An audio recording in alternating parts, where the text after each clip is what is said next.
साथियों, मेरा नाम आर के मौर्य और आपका डिसीजन क्लासेस में स्वागत है। चलिए, कल पढ़ाए थे हम आईपीएससी, जो उसका फर्स्ट पार्ट था।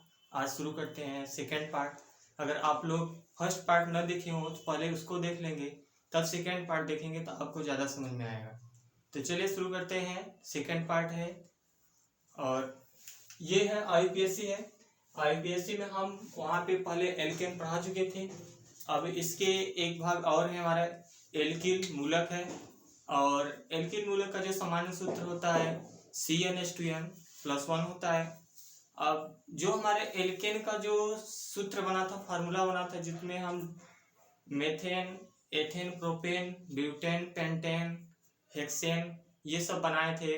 अब देखते हैं जो हमारा एल्किल मूलक है इसमें किस प्रकार से वो फॉलो होता है। तो चलिए आइए शुरू करते हैं। इसका पहले कुछ परिभाषा लिखते हैं। जो हमारा एल्किल मूलक होता है इसका सामान्य सूत्र CnH2n+1 होता है। अब इसमें ये देखना है जो हमारा एल्केन मूलक था, एल्केन ग्रुप का जो समूह था,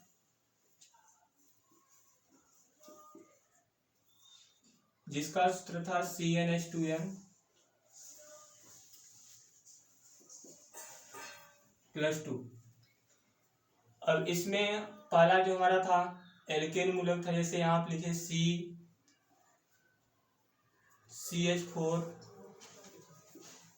CH4 हमारे क्या थे, मेथेन था। तो CH4 ये मेथेन है। अब इसमें इसका जो फार्मूला है यहाँ पे, अब इसको हम इसमें रखेंगे।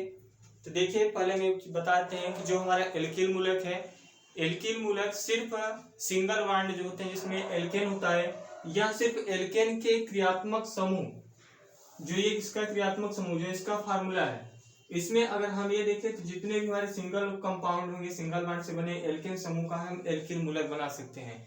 न कि एल्किल, और न तो एल्केन का एल्काइन का बनेगा, न तो एल्कीन का बनेगा सिर्फ एल्केन समूह का बनेगा। तो एल्केन समूह में इसका जो है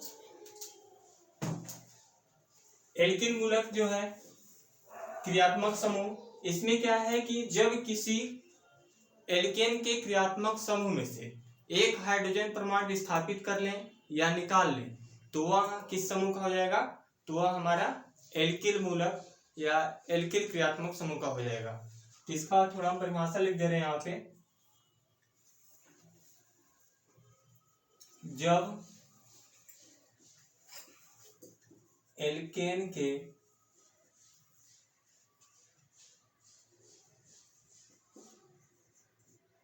क्रियात्मक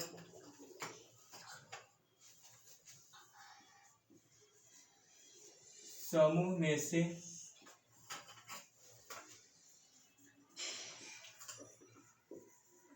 एक हाइड्रोजन परमाणु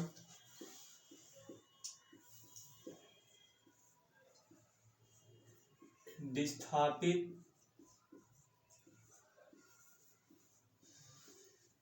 कर ले या निकाल ले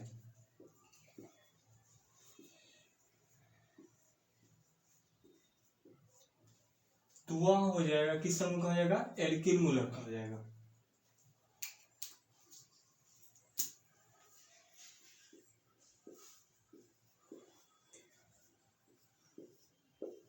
एल्किल मूलक या क्रियात्मक समूह का हो जाएगा। अब देखिए यहाँ पे कि जब किसी एल्केन के क्रियात्मक समूह में से कितना हाइड्रोजन निकालना है, जब हम एक हाइड्रोजन को क्या कर लें, परमाणु, एक हाइड्रोजन परमाणु को क्या कर लें, विस्थापित कर लें या तो निकाल लें। तो जब हम विस्थापित करेंगे, और या तो उसमें विस्थापित मतलब वही उसमें से हाइड्रोजन का जो एल्केन क्रियात्मक समूह होगा उसमें से हम क्या करेंगे, एक हाइड्रोजन परमाणु को निकाल लेंगे। तो अब यहाँ पे देखते हैं, जैसे यहाँ पे हमारा जो बना था कि एल्केन ग्रुप का था,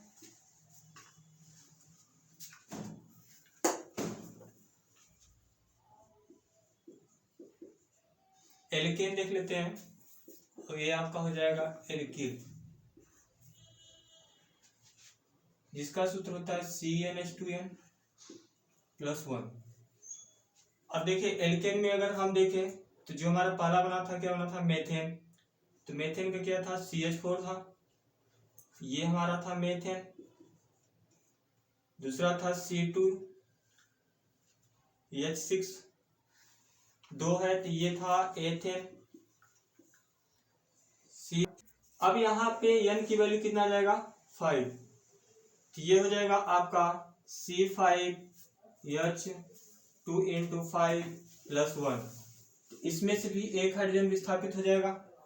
तो यहाँ पे आप लिख सकते हैं कि विस्थापित या निकाल रहे हैं, तो इसमें से भी एक हाइड्रोजन विस्थापित हो जाएगा। तो ये हो जाएगा आपका C5, और हाइड्रोजन को देख लीजिए, 5 में 2 का मल्टीप्लाई करेंगे 10 आएगा, और 10 में 1 को ऐड कर लेंगे तो कितना हो जाएगा, यहाँ पे हो जाएगा आपका 11।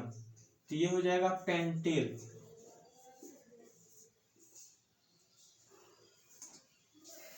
देखते हैं फिर से, ये आपका था एल्केन क्रियात्मक समूह का था। एल्केन में आप यहाँ पे देखे थे सिंगल बॉन्ड था, सिंगल बॉन्ड से हमारा एल्केन बना हुआ है।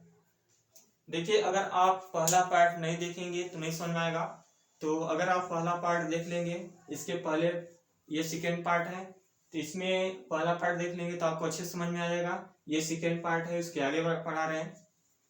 यहाँ पे है एल्केन। एल्केन का जो सामान्य सूत्र होता है वो, एल्केन का सामान्य सूत्र CnH2n + 2 होता है। इसमें n को हम लोग ऐड किए थे, मेथ एथ प्रोब से जुड़ा हुआ था। अभी ये देखिए, इस पे लाइन भी आप खींच सकते हैं।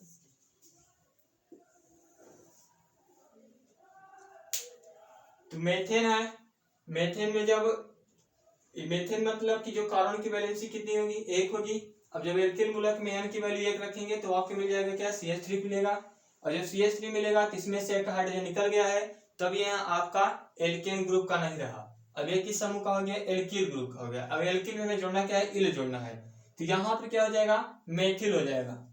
इसके बाद यहाँ पे देख रहे हैं C2, जो हाइड्रोजन की कार्बन की वैलेंसी जब 2 रखेंगे तो यहाँ पे इसका मल्टीप्लाई कर देंगे तो ये हमें मिल जाएगा C2H5, और जब C2H5 मिलेगा तो एथिल बन जाएगा। यहाँ पे आप देख सकते हैं कि ये था C2H6 था, जब इसमें से एक हाइड्रोजन निकाल दिए तो ये आपका हो गया एथिल। कैसे निकला, तो यहाँ पे फार्मूला लगा दिए हैं। हम जानते हैं कि एल्किल मूलक का जो फार्मूला होता है CnH2n + 1 होता है। तो ये आपका पेंटेन तक हो गया, पेंटेल तक हो गया। अब इसके आगे देखते हैं, पेंटेल तक हो गया, इसके आगे देखते हैं ब्यूटेल का हो गया है।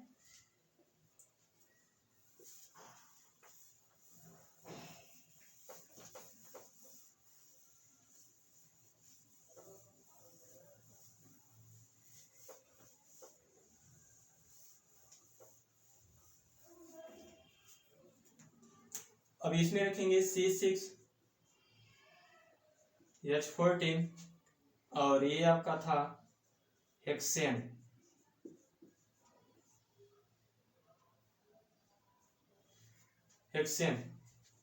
अब इसमें कार्बन की वैलेंसी में कितना मिला, 6 मिला। तब यहाँ पे 6 रख दीजिए, तो हो जाएगा क्या, N6 होगा, C6 फिर 2 × 6 + 1। तो ये आपका मिल जाएगा क्या, C6H। 6 में 2 का मल्टीप्लाई करेंगे 12 होगा, 1 जोड़ देंगे कितना होगा, 13 हो जाएगा। तो ये आपका क्या हो जाएगा, इसमें से भी एक हाइड्रोजन परमाणु विस्थापित हो गया है, तो ये आपका हो गया हेक्सिल। ये हो गया हेक्सिल। फिर से देख लीजिए, ये जो हमारा है एल्केन का है, एल्केन ग्रुप का है। तो यहाँ पे कार्बन कितने हैं, कार्बन आपके यहाँ पे 6 दिख रहा है। तो 6 कार्बन और 14 हाइड्रोजन होगा तो क्या होगा, हेक्सेन होगा। लेकिन कब, जब एल्केन ग्रुप का होगा तब। अगर इसमें हमें एल्किल ग्रुप का बनाना है तो इसमें N की जो वैल्यू 6 है, तो यहाँ पे हम जब 6 रखेंगे तो इसमें से क्या मिलेगा हमें, C3 C6 अब H13 मिलेगा, जो आपका हेक्सिल हो जाएगा। अब देखिए आगे C7 H16, ये आपका है C7 है, तो इसको बोलते हैं हेप्टेन। और N की वैल्यू कितना दिया है, 7 दिया है, तो यहाँ पे इनपुट कर दीजिए। तो C7 हो जाएगा H2 इंटू 7 प्लस 1। इसमें से भी एक हाइड्रोजन परमाणु जब निकालेंगे तो ये आपका हो जाएगा, इसमें आप मल्टीप्लाई कर लीजिए तो 7 हो जाएगा, 7 दूना 14 और 1 हो जाएगा आपका 15। तो हो जाएगा C7H15। अब ये 7 है तो 7 को हम क्या पढ़ते हैं, हेप्टेन पढ़ते हैं। तो हेप्टेन में से N को हम क्या करेंगे, हटा देंगे तो हमारा क्या बचेगा, हेप्ट बचेगा।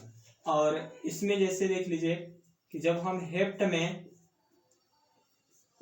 प्लस इल को जोड़ देंगे तो ये आपका हो जाएगा हेप्टिल।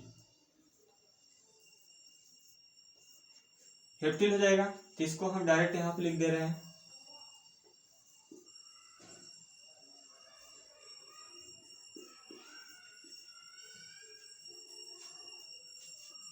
C8H18, ये हो जाएगा आपका ऑक्टेन। अब ये कार्बन की वैलेंसी कितना है, 8, तो यहाँ पर लेंगे 8। यहाँ भी कार्बन की वैलेंसी कितना रखेंगे, 8 रखेंगे। 2 N की वैल्यू कितना रखेंगे, तो 2 इंटू 8 प्लस 1। इसके बाद इसमें से एक हाइड्रोजन परमाणु क्या करेंगे, निकल जाएगा। तो जब आपका निकलेगा तो बचेगा क्या, कार्बन की वैलेंसी तो वही रहेगा, क्योंकि कार्बन की वैलेंसी को हम तो चेंज नहीं कर रहे हैं, सिर्फ हाइड्रोजन निकलेगा। तो अब निकलेगा इसमें से C8 हो जाएगा, 8 दूना 16 और 1 हो जाएगा आपका 17।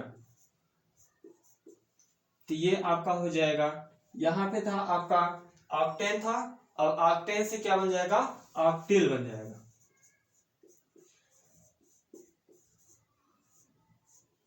ये आपका बन गया ऑक्टिल।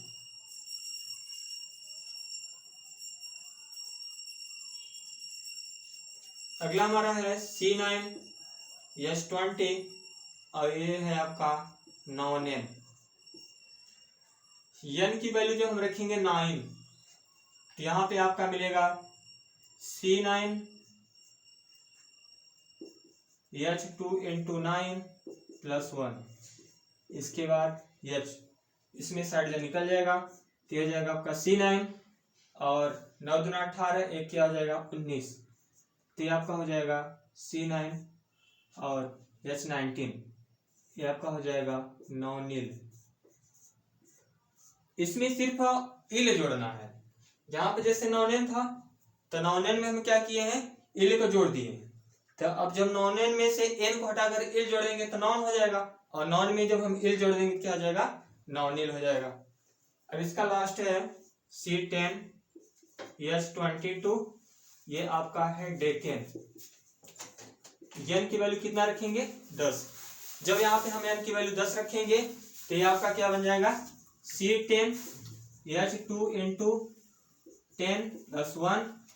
अब इसके बाद यहाँ पे हाइड्रोजन परमाणु हमें हमारा क्या होगा, विस्थापित हो जाएगा।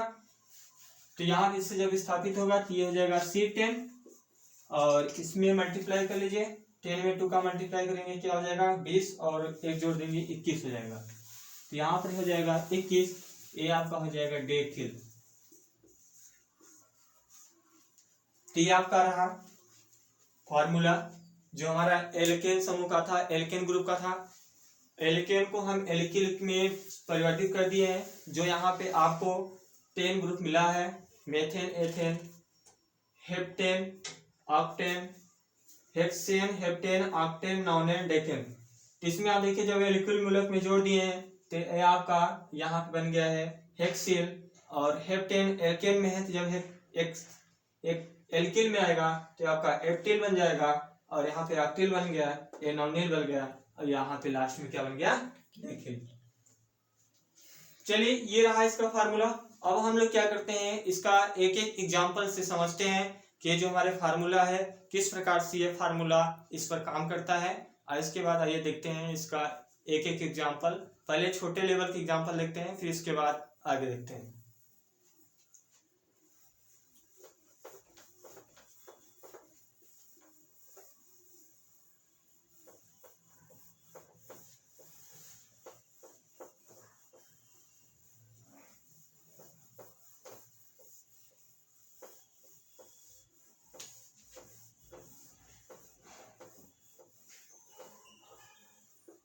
देखिए हम लोग शुरू करते हैं एल्केन से।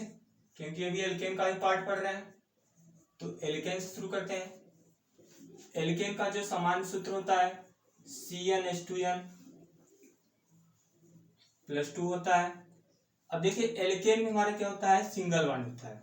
एक बात और याद रखिएगा कि एल्केन का जो परिभाषा होता है एक प्रकार से, एल्केन का सामान्य सूत्र CnH2n +2 होता है, जहां n कार्बन परमाणु की संख्या को दर्शाता है। अब n का वैल्यू क्या है कि उसके कार्बन की परमाणु संख्या दर्शाएगा। जैसे हमारा n का कार्बन की वैलेंसी कितना हो गया 2, तो कार्बन यहाँ पे n का वैल्यू कितना हो जाएगा 2। अगर कार्बन की वैलेंसी 3 हो गया तो यहाँ पर भी n का मान कितना हो जाएगा 3। ये इसकी परिभाषा रही। और एल्केन जो हमारा होता है यह सिंगल बॉन्ड से बनता है, इसलिए एल्केन को और जो एल्केन समूह का जो होता है इसको संतृप्त हाइड्रोकार्बन यौगिक बोलते हैं। जो कार्बन यौगिक सिंगल बॉन्ड से अपने कार्बन की वैलेंसी को पूरा करते हैं वो हमारे क्या होते हैं, संतृप्त हाइड्रोकार्बन यौगिक होते हैं। और जो अगर डबल या ट्रिपल बॉन्ड से बनाएंगे तो क्या हो गया, असंतृप्त यौगिक होंगे। तो पहले हम देखते हैं संतृप्त हाइड्रोकार्बन यौगिक। इसका पहले हम लोग देखते हैं एग्जाम्पल। देखिए यहाँ पे अगर हम ये बात याद रखिएगा, सिंगल बॉन्ड होता है। बॉन्ड काम क्या करता है, जैसे बहुत समझ में आता है कि बॉन्ड लगाते क्यों है, बॉन्ड है क्या चीज। तो देखिए बॉन्ड का मतलब होता है कि जैसे अगर आप अपने परिवार में जोड़ लीजिए कि जो हमारा रिलेशन होता है, एक रिलेशन दूसरे रिलेशन से जुड़ा हुआ है, तो ये क्या है, एक चैन है, एक श्रृंखला है। एक श्रृंखला दूसरे श्रृंखला से जुड़ा हुआ है। तो उसी प्रकार से ये भी है कि जो इसमें बॉन्ड लगा हुआ है ये एक प्रकार से एक कार्बन को दूसरे कार्बन से किससे जोड़ रहा है, तो इसमें ये बॉन्ड से जोड़ रहा है। जैसे अगर हम देखें तो ये जो कार्बन है यह कार्बन इस बॉन्ड से जुड़ा हुआ है, इसके आगे भी एक बॉन्ड लगा हुआ है, इसके आगे भी बॉन्ड लगा हुआ है। तो यह कर सकते हैं कि यह इस प्रकार से इसकी श्रृंखला है। और ये कैसी श्रृंखला है, तो ये हमारी खुली श्रृंखला है। इसको क्या बोलते हैं, विपरीत श्रृंखला।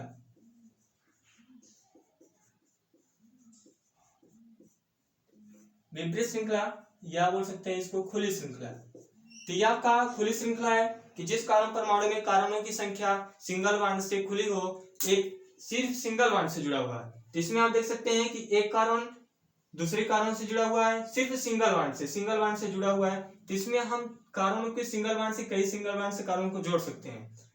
तो सबसे पहले इसमें हम देखते हैं कि किस प्रकार से क्या जोड़ने से बस होगा। इसमें क्या इसकी बैलेंसी बराबर नहीं करनी पड़ेगी, नहीं, बैलेंसी भी बराबर करनी पड़ेगी। तो जैसे पहले हम देखते हैं इसका कि जैसे यहाँ पे लिखा है पहले CH4 है, तो CH4 है तो यहाँ पे जो कार्बन एक है तो एक कार्बन के पीछे 4 हाइड्रोजन आया क्यों, ये भी बात है। यहाँ पर भी हम 3 हाइड्रोजन लगा सकते थे, 2 भी हाइड्रोजन लगा सकते थे, 1 भी लिख सकते थे, लेकिन नहीं। यहाँ पर क्या है कि जो हमारा कार्बन है, कार्बन की आप जानते हैं परमाणु क्रमांक कितना होता है, कार्बन की 6 परमाणु क्रमांक होती है और हाइड्रोजन की कितना होता है, तो हाइड्रोजन 1 होता है। अब ये क्या है कि यहाँ पर कार्बन की जो एक कार्बन है तो इसमें क्या काम करता है कि यह कार्बन हाइड्रोजन के साथ अपनी बैलेंसी को बराबर करता है। तो यहाँ पे हाइड्रोजन का परमाणु क्रमांक 1 होता है और कार्बन का परमाणु क्रमांक कितना होता है, 6 होता है। तो जब हम इसका कार्बन की बैलेंसी पर इलेक्ट्रॉन विन्यास निकालेंगे कितना आएगा, 2 4 आएगा। अब यहाँ पे देखिए 4 इलेक्ट्रॉन कार्बन के हैं, तो जब 4 इलेक्ट्रॉन कार्बन के हैं तो इसमें हम क्या करेंगे, यहाँ पर 1 है, यहाँ पे 4 है, तो 4 तो कार्बन इलेक्ट्रॉन है तो कोई इलेक्ट्रॉन तो देगा ही नहीं, क्योंकि आप जानते हैं जब 4 हो जाएगा तो क्या होगा, न्यूट्रल हो जाएगा, उदासीन हो जाएगा, इसके लेने की क्षमता है ही नहीं। क्योंकि आप पढ़े हैं कि जब अगर कोई भी धातु है आप मतलब कि गैस ही है, जैसे ऑक्सीजन का निकालेंगे 2 8 6 होगा, सॉरी परमाणु क्रमांक 8 होता है तो 2 6 होगा। अब इसके बाद यहाँ पे 6 इलेक्ट्रॉन है, ये तो ले सकता है, मतलब ये ले सकता है, तो जब जो ये लेगा तो क्या होगा, आधात हो जाएगा, क्योंकि ये ले रहा है तो ये गैस हो जाएगा। अब कार्बन भी क्या है प्रकार से गैस है, तो यहाँ 4 इलेक्ट्रॉन लेने के लिए जाता है हाइड्रोजन के पास, क्योंकि आप जान रहे हैं कि हाइड्रोजन की परमाणु क्रमांक कितना होता है, यहाँ पे 1 होता है। तो अब 1 है तो 4 हाइड्रोजन 4 ऑक्सीजन इसके पास है, 4 इलेक्ट्रॉन इसके पास है, तो यह चारों इलेक्ट्रॉन क्या काम करेगा, यह इस प्रकार से अपनी संरचना को बना लेगा। अब इसके बाद हाइड्रोजन भी यहाँ पे आ जाएगा। अब आप कहेंगे यहाँ पे 4 हाइड्रोजन क्यों लिखे हैं, तो आप देख सकते हैं कि यहाँ पे C कार्बन 1 है और हाइड्रोजन कितने हैं, 4 है, तो यहाँ पर क्या हो जाएगा, हाइड्रोजन भी आपके कितने हो जाएंगे, 4 हो जाएंगे। अब यहाँ पर भी 1 इलेक्ट्रॉन है, हाइड्रोजन के कितने परमाणु क्रमांक है? 1 है। तो यहाँ भी हम क्या करेंगे, एक इसके भी इलेक्ट्रॉन को हम दिखा देंगे।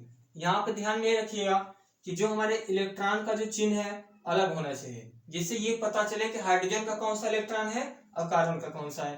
तो ये आपके क्या हो गया, हाइड्रोजन के हो गए, और ये आपके कार्बन के हो गए। अब बैलेंसी को बराबर करते हैं, देखते हैं। तो इसमें आप देख सकते हैं कि जो ये यहाँ पर यह क्या काम करता है, अब इलेक्ट्रॉन को साझा करने की कोशिश करता है, साझा कर लेता है, कि पार्टनरशिप एक तरीके से कर सकते हैं कि जैसे मतलब कार्बन के पास 4 इलेक्ट्रॉन था, तो ये क्या काम करेगा, हाइड्रोजन से 1 इलेक्ट्रॉन मांगेगा, साझा करेगा। तो अब इसमें से इसके पास भी 1 इलेक्ट्रॉन है, 1 इलेक्ट्रॉन हाइड्रोजन के पास भी है। जब यहाँ इसके साथ क्या करेगा, साझा कर लेगा, तो इसके पास जैसे ही साझा करेगा तो 2 हाइड्रोजन के पास भी हो जाएंगे और 2 कार्बन के पास भी हो जाएंगे। तो यह इस प्रकार से इसको घेर लेगा।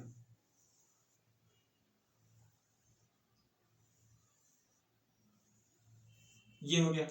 अब आप देख सकते हैं कि 1 इलेक्ट्रॉन इसका, 1 कार्बन का, तो कार्बन का हाइड्रोजन का दोनों को मिलाकर क्या हो गया, 2 हो गया।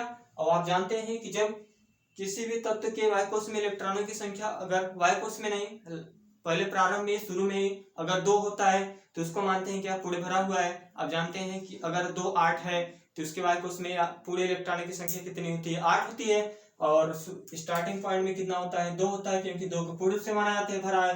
तब क्या हो गया, इसमें 2 इसमें हो गया, 1 2 2 इसका भी हाइड्रोजन का हो गया, 1 2 2 इसका भी हाइड्रोजन का, 1 2 इसका भी, 1 2 इसका भी हो गया। अब कार्बन का देखिए, तो कार्बन का 4 पहले से था, अब 4 के साथ साझा कर लिया है, तो 2 2 4 2 6 2 8। और जब हमारा 2 का और 8 का पेयर बन गया तो ये इसके मान लिया कि ऐसे इसके क्या है, इलेक्ट्रॉन पूरी तरह से कंप्लीट हो गए। तो अब श्रृंखला में इसको देखते हैं कि ये श्रृंखला में किस प्रकार से जोड़ता है। तो यहाँ पर देखिए, जैसे अगर हम लिख दे CH4 लिख दिए, तो CH4 लिखे तो 1 कार्बन के साथ ही क्या काम करेगा, यहाँ पे 4 हाइड्रोजन को इस प्रकार से जोड़ लेगा। तो इसमें आपको करना क्या है, सिर्फ यहाँ पे जैसे CH4 दिया है तो 1 कार्बन के बीच में लिखना है, और इसके बाद इसके चारों तरफ से ऊपर नीचे आगे पीछे 1 हाइड्रोजन को जोड़ देना है। और ध्यान में ये भी रखना है कि 1 कार्बन के पीछे 4 ही हाइड्रोजन लगेंगे, 4 ही बांड लगेंगे। 4 बांड से अगर आप 5वां बांड लगा दे रहे हैं तो आपका क्या होगा, गलत हो जाएगा। तो अब यहाँ पर क्या है, 4 बांड लग गए, तो ये आपकी क्या हो गई, कार्बन की बैलेंसी बराबर हो गई। अगर यहाँ पर हम देख लेते हैं C2H6 हो गया, तो यहाँ पे आप देख सकते हैं कार्बन कितना है, 2 है। तो यहाँ पे हम भी क्या करेंगे, कार्बन की 2 लिख देंगे। अब लिखना किसमें है, अब कैसे हम पहचाने कि ये एल्केन का ही होगा कि हमको सिंगल बांड लगाना है। तो ये भी देखिए, अगर यहाँ पे जब C2H6 है, जब 6 है, तो इसमें आपको ये देखना है कि यह सिंगल बांड से जुड़ेगा कि डबल बांड से जुड़ेगा। तो ये आपका जब C2H6 होगा तो ये किस समूह का होगा, एल्केन ग्रुप का होगा। और एल्केन का होगा तो यहाँ पर क्या है, 2 कार्बन है। अब जो 2 कार्बन है तो इसको क्या बोलेंगे, एथेन बोलेंगे। 1 कार्बन होगा तो क्या बोलेंगे, मेथेन बोलेंगे। और जब 2 होगा तो क्या बोलेंगे, एथेन बोलेंगे। अब इसमें क्या है, 6 हाइड्रोजन है, तो 6 हाइड्रोजन को सिंगल बांड से यहाँ पे जोड़ देंगे। जब सब सिंगल बांड हो तो आपको बस ये देखना है कि इसमें क्या होगा, पूरा पूरा हमारा एल्केन ग्रुप का होगा। अब देखिए यहाँ पे C2H6 हो गया, तो यहाँ पे आप देख सकते हैं कि 2 कार्बन है। अब यहाँ पर भी 2 कार्बन के साथ कितने हाइड्रोजन लगे हुए हैं, तो यहाँ पर 1 कार्बन के पीछे 4 बांड लगे हैं, 1 2 3 4। अब इस कार्बन का देखेंगे तो इसके भी पीछे आगे ऊपर और नीचे, तो 1 2 3 4। अब देखिए यहाँ पर भी 4 हो गया, यहाँ पर भी 4 हो गया, तो ये बैलेंसी क्या होगी, इसकी बराबर हो गई। अगर हम अगला देखते हैं, जैसे यहाँ पर लिख दे C3H7, तो जब C3H7 लिख देते हैं तो ये क्या हो जाएगा, C3H7, तो यहाँ पर हो जाएगा। अब इसमें कार्बन कितने हैं, सॉरी पहले C3H8 देखते हैं, तो इसका नाम क्या हमारा है, प्रोपेन है। इसका नाम क्या है, प्रोपेन है। इसका ये प्रोपेन है। प्रोपेन को अब क्या काम करेंगे कि इसमें जोड़ेंगे, ऐड करेंगे, तो C कार्बन हो गया, फिर इसके बाद यहाँ पर भी कार्बन हो गया, यहाँ पे कार्बन हो गया। इसमें कितने बांड लगे हैं, 3 लगे हुए हैं, तो 3 लगे हैं, तीनों को हम क्या करेंगे, सिंगल बांड से ऐसे जोड़ देंगे। अब देखिए इसमें 8 हाइड्रोजन है, 8 हाइड्रोजन है, 8 हाइड्रोजन के क्या करेंगे, पहले हम क्या काम करेंगे, इसमें जोड़ेंगे, 1 2 3 4 5 6 7 और एक कितना हो गया, 8।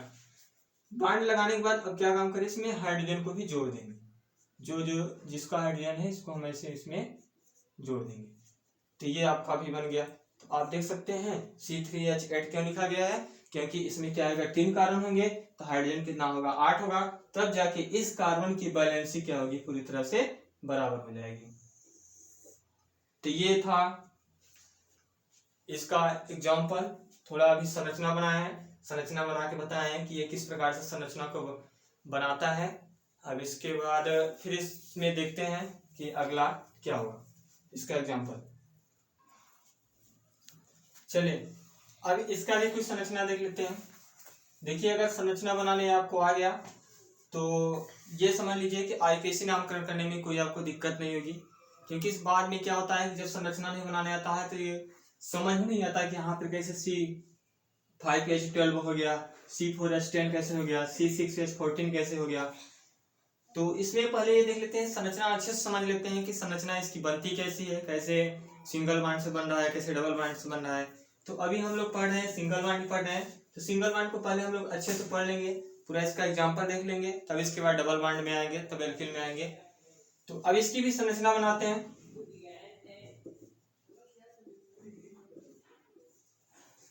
तो देखिए यहाँ पे आपको कार्बन कितना दिख रहा है, 4 दिख रहा है। नहीं बनाने आ रहा है तो एक काम करिए, सबसे पहला काम किसमें आपको ये दिखना है कि इसमें पहले वाले में हमारा कार्बन कितना है। तो कार्बन आपको दिख रहा होगा कि कार्बन इसमें कितना, 4 कार्बन है। तो 4 कार्बन को हम क्या करेंगे, पहले सिंगल बॉन्ड से जोड़ेंगे। सिंगल बॉन्ड से जोड़ेंगे क्यों, क्योंकि हम एल्केन समूह का पढ़ रहे हैं, इसमें हमें सिंगल बॉन्ड मिला हुआ है। तो इसमें क्या करेंगे, कार्बन को सबको सिंगल बॉन्ड से जोड़ लेंगे। हमारे पास जितने कार्बन थे सबको हम सिंगल बॉन्ड से जोड़ लिए। कितने कार्बन थे, 4 कार्बन थे। चारों कार्बन को हम क्या किए, सिंगल बॉन्ड से एक एक कार्बन को जोड़ दिए। अब इसमें क्या काम करेंगे कि हाइड्रोजन को देखेंगे, हाइड्रोजन हमारे पास कितना है, तो 10 हाइड्रोजन है। अब 10 हाइड्रोजन है तो 10 हाइड्रोजन इसमें भी हम स्थापित करेंगे। तो सबसे पहले जहां जहां जगह खाली है उसमें आप बॉन्ड लगा लीजिए। ऊपर नीचे जगह खाली है तो ऊपर नीचे भी आप सिंगल बॉन्ड लगा लीजिए। अब इसमें आप देखिए कि हमारा बॉन्ड लग कितना गया, बाहरी बॉन्ड जो आपको खुला हुआ दिख रहा है। तो 1 2 3 4 5 6 7 8 9 10, इसमें आप देख रहे हैं कि जो हमारा खुला हुआ बॉन्ड है वह कितना है, 10 है। और हमारे पास देखिए 10 हाइड्रोजन भी है कि नहीं, तो ऑलरेडी हमारा 10 हाइड्रोजन दिया हुआ है। तो इसमें हम क्या करेंगे, एक एक हाइड्रोजन को सबको लगा देंगे सिंगल बॉन्ड।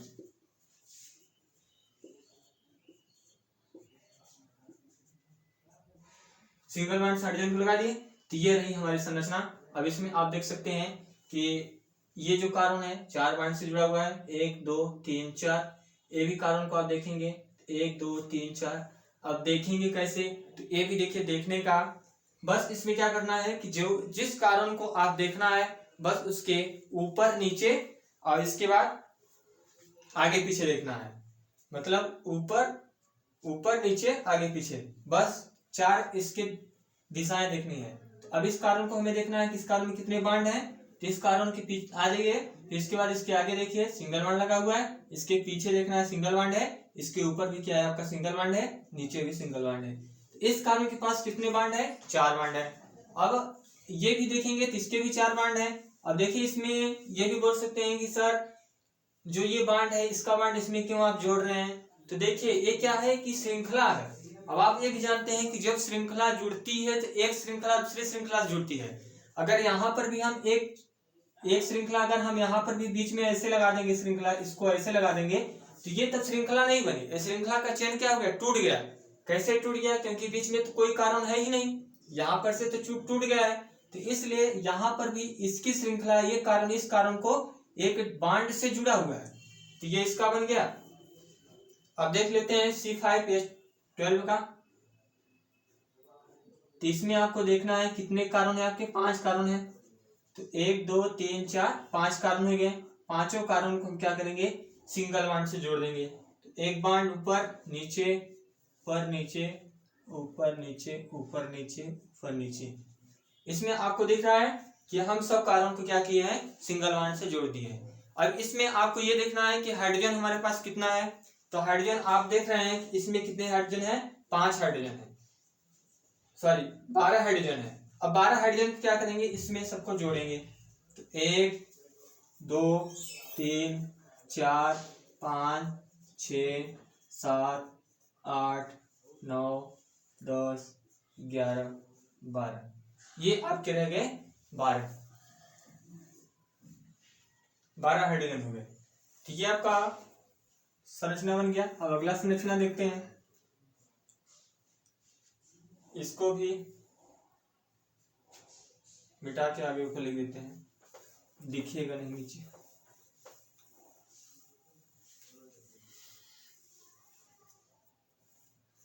C6H14।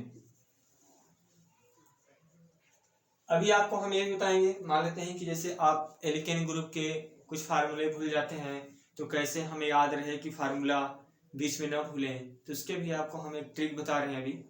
और इसके बाद इसको अगर आप मतलब कि ये आईपीएससी आप अगर पढ़ ले रहे हैं अच्छे से, जैसे मैं बस पढ़ा रहा हूँ बस आप वैसे पढ़ते जाइए। इसके बाद ये आईपीएससी आपको एक बार जब पढ़ लेंगे तो पूरा एकदम कॉन्सेप्ट एकदम क्लियर हो जाएगा, और ऐसा आईपीएससी आप कहीं नहीं पढ़े होंगे।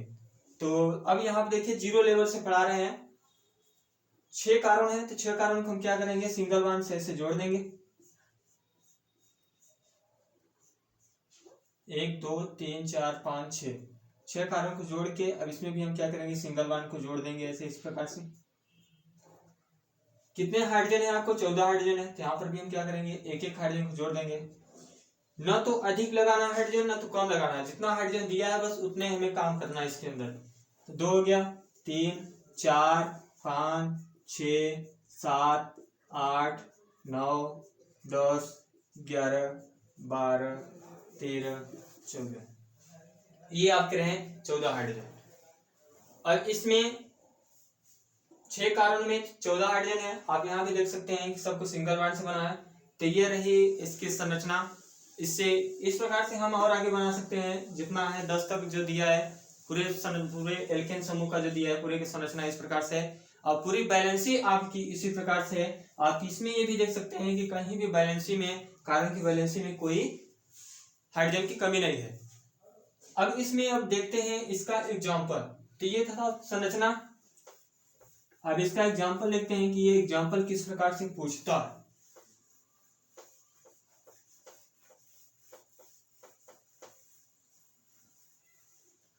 देखिए जैसे यहाँ पे अगर हम लिख देते हैं C2H6 है। अब इसका पूछ लिया कि आईपीएससी नेम क्या होगा C2H6 का, तो आप जानते हैं कि C2H6 है, एल्केन समूह का है। या तो इसमें आप संरचना बनाइए, या तो इसमें इसको आप डायरेक्ट लिख सकते हैं कि C2H6 है तो क्या होगा, मोनो 2 कार्बन है, 2 कार्बन क्या बोलते हैं, एथ बोलते हैं, एथेन। तो क्या हो जाएगा 2N मोनो क्या हो गया, एथेन हो जाएगा। तो इसमें हम इसकी संरचना बना के दिखा दीजिए। इसके CH3 single bond, CH2 CH3। अब देखिए ये आपका, इसमें आप देख रहे हैं कि CH3 single bond, CH2 single bond, CH3 जुड़ा हुआ है। तो अब इसमें देखते हैं कि इसका नामकरण हम कैसे करेंगे। आईपीएससी नामकरण पूछता है, आईपीएससी नामकरण पूछता है, साधारण नाम भी पूछता है कि साधारण नाम क्या होगा, आईपीएससी नामकरण क्या होगा। तो इसमें आप देख सकते हैं कि जो CH3 है फिर सिंगल बॉन्ड हो गया, फिर CH2 फिर सिंगल बॉन्ड, फिर CH3। तो हम अभी तक तो देखे थे कि क्या था कि जब कार्बन अगर एक है तो उसके साथ हाइड्रोजन कितना होना चाहिए, 4 हाइड्रोजन होना चाहिए। लेकिन यहाँ पे हाइड्रोजन हमारा कितना दिया है, 3 ही हाइड्रोजन दिया है। 3 हाइड्रोजन दिया है लेकिन इसके साथ क्या लगा दिया है, एक बॉन्ड लगा दिया है। तो अगर इसकी हम संरचना को देखेंगे तो ये संरचना इस प्रकार से बनेगा, 1 2 3 कार्बन है सिंगल बॉन्ड से, 3 कार्बन को आप सिंगल बॉन्ड से लिख दीजिए। यहाँ पे कितना है, 3 हाइड्रोजन है, तो इसको आप 3 हाइड्रोजन लिख दीजिए। यहाँ भी 2 हाइड्रोजन है, 2 हाइड्रोजन, यहाँ पे 3 हाइड्रोजन है तो यहाँ पे 3 हाइड्रोजन हो गया। अब इसको क्या काम करिए, एक एक हाइड्रोजन सबको दे दीजिए, अपने से नहीं देना है। यहाँ पे लिखा गया है इस कार्बन के पास 3 हाइड्रोजन है, 1 2 3। इस कार्बन के पास बीच में जो है 2 हाइड्रोजन है तो 1 2। इस कार्बन के पास 3 हाइड्रोजन है तो 1 2 3। तो ये आपके 3 हाइड्रोजन होंगे यहाँ पे। तो ये रही संरचना। आप देख सकते हैं कि हम इसको इस प्रकार से लिख दिए हैं, ये संरचना लिख दिए हैं, लेकिन बैलेंसी आपकी गड़बड़ नहीं है। कहीं भी आप देखेंगे कि अगर यहाँ पे हम 3 लगा देंगे तो वैलेंसी क्या होगी, गड़बड़ हो जाएगी, क्योंकि 3 हाइड्रोजन हम रखेंगे क्या, हाइड्रोजन की एक कमी तो 2 ही है, 2 ही बार लगाना है, तब इसमें 3 हाइड्रोजन हो जाएगा। तो ये रहा इसकी संरचना। अगर इसके हम आईपीएससी नामकरण करेंगे तो देखिए आईपीएससी नामकरण करने की कुछ तरीके हैं। जैसे आईपीएससी नामकरण करने के लिए सबसे पहला जो हमारा रूल नियम है कि आईपीएससी नामकरण करने के लिए सबसे पहले लंबी श्रृंखला का चयन करते हैं। लंबी श्रृंखला का ये है मतलब कि जिसमें कार्बन की संख्या सबसे अधिक हो। अब यह नहीं कि कार्बन संख्या सबसे अधिक नहीं है तो हमें अधिक करना है अपने से, नहीं, इसी में जो दिया है उसी में हमें देखना है कि सीधी श्रृंखला क्या बन रही है। हमारी सबसे लंबी श्रृंखला में क्या बन रही है, जिसमें आप देख रहे हैं सीधी श्रृंखला ये है 1 2 3। इसमें कितने कार्बन है, 3 कार्बन है। तो 3 कार्बन को हम क्या करेंगे, इसका नाम लिखेंगे। इसको हम इसमें सिर्फ आईपीएससी में करण में क्या होता है, सिर्फ कार्बन की नंबरिंग होती है, हाइड्रोजन की नंबरिंग नहीं होती है। हाइड्रोजन क्या है, कार्बन की बैलेंसी को बराबर करने के लिए जुड़ा हुआ है, और यहाँ पे हाइड्रोजन की कोई काम नहीं है, सिर्फ हमें कार्बन की आईपीएससी नामकरण करना है। इसमें आप देख सकते हैं 1 2 3 कार्बन है, तो यहाँ पर हम क्या लिख सकते हैं, यन भी लिख सकते हैं, मोनो भी लिख सकते हैं। तो यहाँ लिख देंगे मोनो, और ये आपका है प्रोपेन। ये इसका रहा आईपीएससी। आईपीएससी नाम क्या हो गया, यन प्रोपेन या मोनोप्रोपेन। अब यहाँ पे 3 कार्बन का 1 2 3 कार्बन का नाम क्या होता है, प्रोपेन होता है। यहाँ पे लिखा भी था कि अगर 3 कार्बन होंगे तो हाइड्रोजन कितने होंगे। अगर इसको हम इस प्रकार दिखाएं तो 3 कार्बन हो गया, और हाइड्रोजन कितना जुड़ा हुआ है, 3 2 5 5 3 8। ये हो गया आपका, इसको हम संरचना बना दिए तो ये आपका बन गया यानी मोनोप्रोपेन हो गया। चलिए एक आग इसकी और देख लेते हैं एग्जांपल। देखिए इसमें जरूर नहीं कि आपकी सीधी श्रृंखला ही बनेगी, टेढ़ा भी बन सकता है, CH3 CH2 CH2 CH2 CH3। अब इसमें इसका नंबरिंग हम करेंगे, तो नंबरिंग करने के लिए सबसे पहले हमें क्या देखना है कि सबसे पहले देखना है कि सबसे लंबी श्रृंखला या सबसे लंबी चेन किधर से बन रही है। बस उधर से हम क्या करेंगे, नंबरिंग कर लेंगे कि इसमें कार्बन की संख्या कितनी है। तो सबसे अधिक कार्बन आप देख रहे हैं कि 1 2 3 4 5 कार्बन है, तो 5 कार्बन को आप नंबरिंग भी लिख सकते हैं इस प्रकार से। नहीं भी लिखेंगे तब भी कोई दिक्कत नहीं है, लेकिन आपको यहाँ पे याद रखना चाहिए कि हम कितने कार्बन गिन लिए हैं। तो यहाँ पे आप देख सकते हैं 5 कार्बन है, और 5 कार्बन को हम क्या करेंगे, ये एल्केन ग्रुप का है, तो जब एल्केन ग्रुप का है तो इसमें हम जान रहे हैं कि जब 5 कार्बन होगा तो इसका नाम क्या हो जाएगा, पेंटेन हो जाएगा। अब तो ये तो हो जाएगा। अगर मान लीजिए सपोज दैट किसमें बीच में हम कुछ इसके साइड चेन को जोड़ देते हैं, यहाँ पे लिख दिए CH3, ये आपका हो गया CH3। तो अब इसमें हमें क्या करना है, CH3 हो गया, इसमें सबसे पहले क्या करेंगे कि सबसे पहले लंबी श्रृंखला का चयन करेंगे, पहला नियम। दूसरा रूल ये है कि दूसरा रूल इसका ये है कि साइड चेन को नंबरिंग करेंगे किधर से, तो जिधर से हमारा साइड चेन नजदीक पड़ेगा। तो आप देख रहे हैं कि ये अलग से जुड़ा हुआ है CH3, तो हमें इस गिनती उधर से नंबरिंग उधर से करना है जिधर से इसको नंबर कम मिले। देखिए अगर इधर से गिनेंगे कितने नंबर पाएगा, 1 2 3, तीसरे नंबर पाया। इधर से भी गिनेंगे कितने नंबर पाएगा, 1 2 3। तो इधर से भी तीसरे नंबर पे है, इधर से भी तीसरे नंबर पे है। तो हम जब दोनों तरफ से क्या हो, नंबर बराबर हो, तो हम चाहे इधर से नंबर को गिने चाहे इधर से नंबर से गिने, तो उसमें कोई दिक्कत नहीं है। अब इसके बाद तीसरा रूल इसका ये है कि सबसे पहले नाम किसका लिखेंगे। तो सबसे पहले नाम हम किसका लिखेंगे कि जो इसमें दिया गया है, जो साइड चेन है, सबसे पहले हमें उसी का नाम लिखना है। तो अब CH3 है, तो CH3 इसमें अब ये देखना है कि CH3 हमारा है क्या। तो CH3 हम क्या है, अभी आप पढ़ाए हैं कि जब एल्केन के क्रियात्मक समूह में से एक हाइड्रोजन परमाणु विस्थापित कर लेते हैं तो वहां एल्किल मूलक का हो जाता है। तो आप इसमें आप देख रहे हैं कि जब C है, कार्बन 1 है, तो हाइड्रोजन कितने हैं, 3 है। तो आपको जब 3 हाइड्रोजन है तो इसमें आपको पकड़ लेना है कि ये किस समूह का हो गया, तब एल्किल मूलक का हो गया। अब जब इसमें एल्किल मूलक का हो गया तो ये क्या हो गया, हमारा CH3 हो गया। अब इसमें से एक हाइड्रोजन परमाणु निकला था, इसका नाम हमारा क्या है, मेथिल है। अगर आपको नहीं समझ में आएगा तो वीडियो पीछे करके देख सकते हैं, इसका हम फार्मूला भी बताए हैं। फिर इसके बाद इसका नाम हो गया मेथिल। कितने नंबर पे, ये नंबर भी देखना है कि तीसरे नंबर पे है तो तीसरा नंबर लिखना है, इसके बाद इसका नाम क्या है, मेथिल है, तो आप लिख लेंगे 3-मेथिल। 3-मेथिल हो गया। अब टोटल इसके बाद कई साइड चेन रही है, तो टोटल कितने कार्बन है, कार्बन के नाम लिख देना है। तो 5 कार्बन है, 5 कार्बन को क्या बोलेंगे, पेंटेन। तो ये हो जाएगा आपका आईपीएससी नामकरण।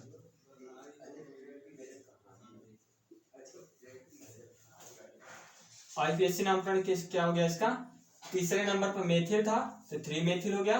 और टोटल कितने कार्बन है, 5 कार्बन है। तो इसमें बस यही आपको ध्यान देना है कि जितने इसकी श्रृंखला है, श्रृंखला में क्या करना है कि सबसे पहले हमें साइड चेन का नाम लिखना है। साइड चेन का नाम लिखने के बाद जितने इसमें टोटल कार्बन है, लास्ट में सभी कार्बन का नाम लिख देना है। तो ये आपका रहा एल्केन ग्रुप का हो गया। इसके बाद इसके थोड़ा अभी एग्जांपल और आगे देखेंगे। तो इसके बाद चलते हैं साथियों, ये वीडियो आपको अच्छा लगे, पसंद आए तो लाइक सब्सक्राइब जरूर करें और शेयर जरूर करें। धन्यवाद।